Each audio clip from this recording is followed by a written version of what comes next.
back to Zero Sum Gaming here at the Culture Cache. We just got another donation.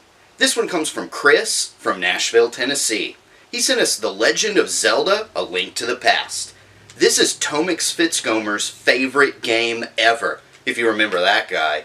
So let's see if it lives up to the hype. Okay, this is a biggie. This is one of the most popular games in one of the most popular series in all of gaming. I'll try not to let you down. I won't go as far as Tomix and claim A Link to the Past as my all-time favorite game, but I can safely say that it's my favorite Zelda. There really is a lot to love about this game.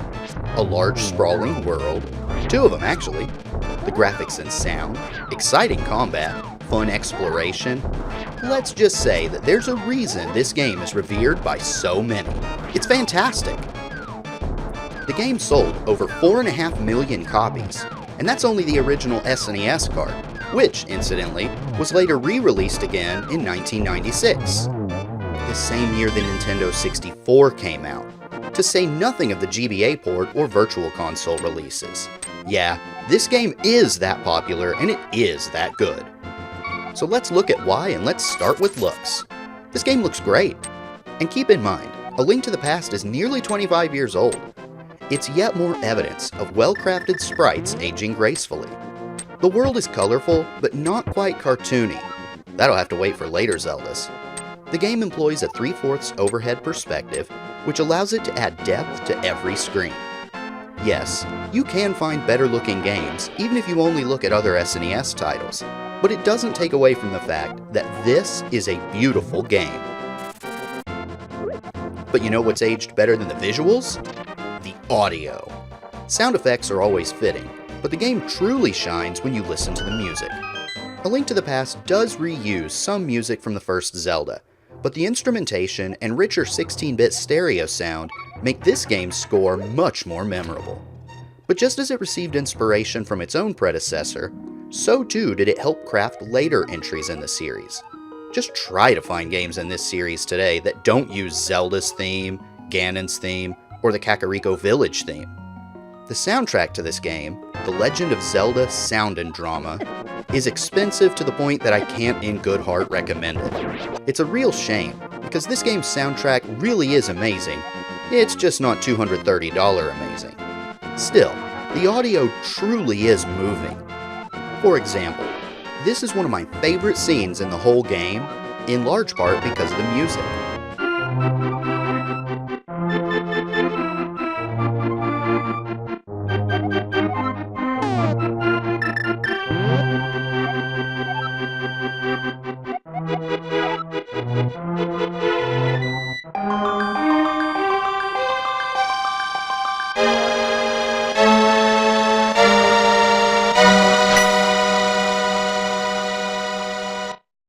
I do have one small gripe with the nearly flawless music though.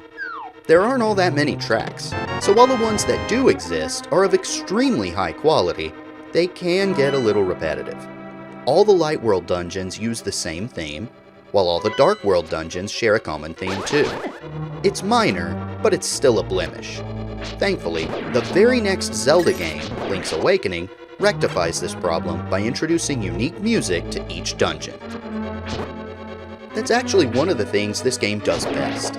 Each dungeon is totally unique and thematic. My favorite example of this is the 4th Dark World dungeon. This is the lair of Blind the Thief, and it truly lives up to its name. The challenge of the dungeon lies in how the camera is unable to see through multiple layers on each floor, effectively blinding the player. It's cool and creative, and every dungeon does something like that with its theming, which is fully realized throughout the game. I keep mentioning the Light World and Dark World, so let's explore that a little more. When the game begins, Link is in the Light World.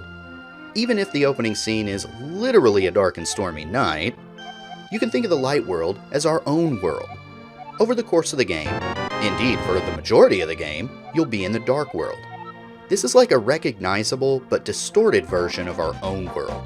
For example, Kakariko Village is on the far left side of the Light World. If you go there in the Dark World, you will find a town, but it's mostly in ruins. Many buildings are destroyed, and thieves run rampant in the streets. Fans of Stranger Things will immediately get this. think of the Dark World as the Upside Down. This concept of parallel worlds will be used again and again in later Zelda titles, proving just how influential this game really is. And that's saying something. There's a lot to do in either of the two worlds in this game, let alone both of them. This is often the case with Zelda, but this game absolutely nails it. For example, you come across a pile of weird green rocks blocking your way. You can't lift them, you can't slash them, you can't bomb them.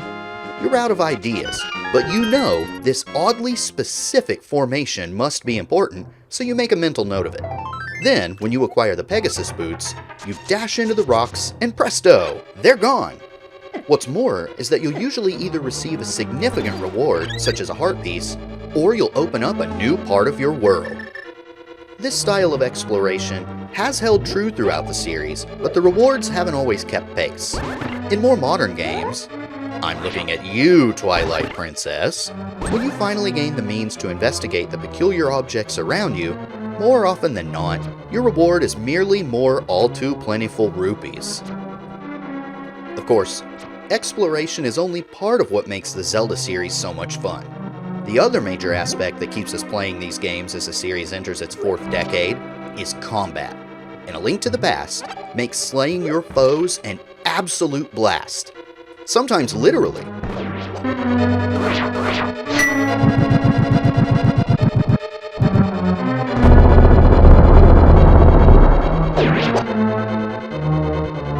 Unlike the first game, where Link stabs forward with each press of the sword button, your normal attack is now a wider arcing slash, making combat a bit more precise. And even considering the multitude of palette swaps, there's still a good variety of monsters and enemies for you to vanquish, often requiring different tactics. But anyone who's ever played a Zelda game will tell you that swordplay is only part of the story. You also get a veritable arsenal of other fun tools to use. In that respect, once again, LTTP comes out on top.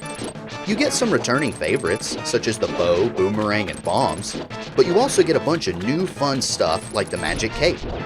And I'm sure you've noticed the pattern by now, but this game is once again a trendsetter for the series.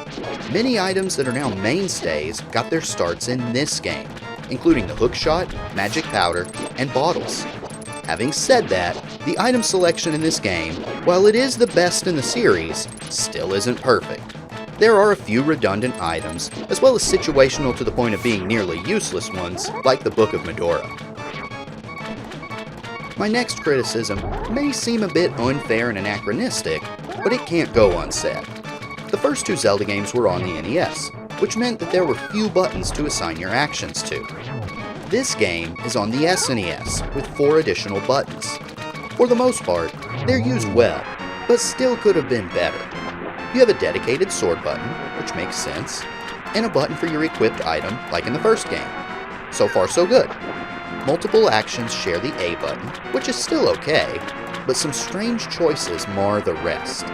For starters, was it really necessary to have a dedicated map button? And if so, did it really have to be a face button? Later Zeldas incorporated the map into your menu. Hell, even the first Zelda did that. If you really feel the need to have a button reserved solely for the map, why not make it an out-of-the-way button like Select? In this game, Select is used to save the game, which brings about another problem. More on that in a sec. Again, why not include that in your menu? Finally, L and R go almost totally unused. They're relegated to zooming in and out of that map I was just talking about. Maybe I'm being a little unfair here, but later Zelda games allow you to equip multiple items at once to minimize wasting time in your menu. Consolidating these lesser used functions could have opened up more buttons to let you equip more items at once. Let me be clear, the control is good, but it could have been a little better. And now, let's talk about the save system. Zelda games tend to be pretty meaty affairs, so it only makes sense that you can save your progress. The problem? Choosing to save the game counts as a death. Now why does that matter? Because the Zelda games famously record how many times you died throughout your quest. It's usually for nothing more than bragging rights, but still, this functionally means that if you want a perfect game, you have to do it all in one sitting. On the one hand, I appreciate the challenge it adds by mixing in your own human endurance, but realistically, it can prove rather difficult to even find the time to play through the whole game in one unbroken gaming session.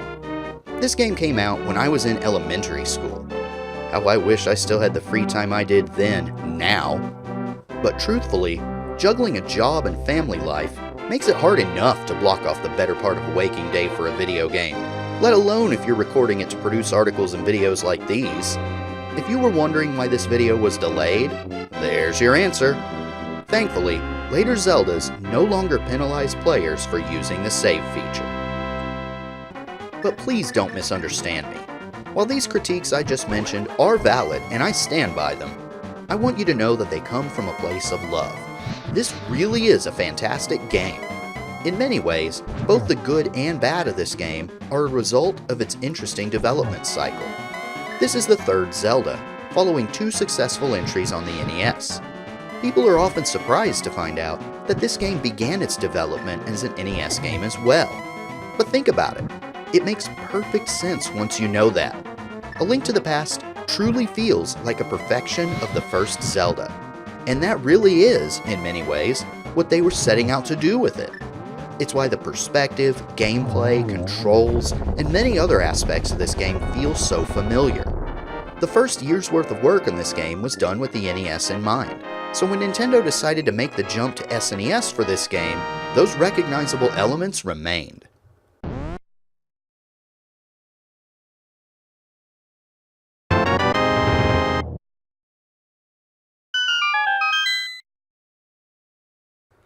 And then there's the most interesting part of this game's development. That which has become its own internet legend, the Chris Julian Room. Nintendo Power ran a contest in its early days where the winner's name would appear in a video game. Many people suspected that it would be an NES game. This was in issue 16, which was from 1990, a full year before the SNES reached America after all. But remember that development cycle I was just talking about? This game began as an NES game. Supposedly, an error in the coding makes this room nearly inaccessible. It's kinda like this game's version of a panic button. If the game isn't sure what room to load, it sends you to the Chris Julian room instead. You have to confuse the SNES in regards to your vertical positioning when the screen changes in order to find this place. Contrary to popular belief, speed has nothing to do with it.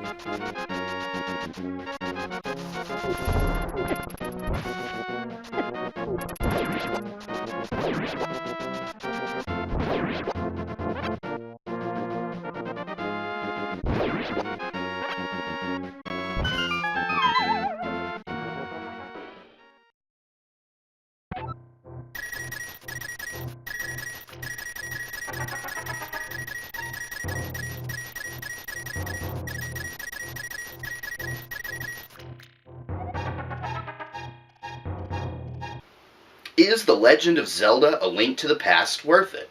The SNES cart goes for about $30, or you can get it digitally for $8. This isn't just the best Zelda game, it's one of the best Super Nintendo games. But even more than that, this is one of the best video games. Yes, it is definitely worth it. One point of caution though, I'd advise against the GBA port. It's not a bad game, it's the same basic game, but they added Link's voice into it, and just between you and me, it's really, really annoying. So stick with the SNES. Thanks for watching.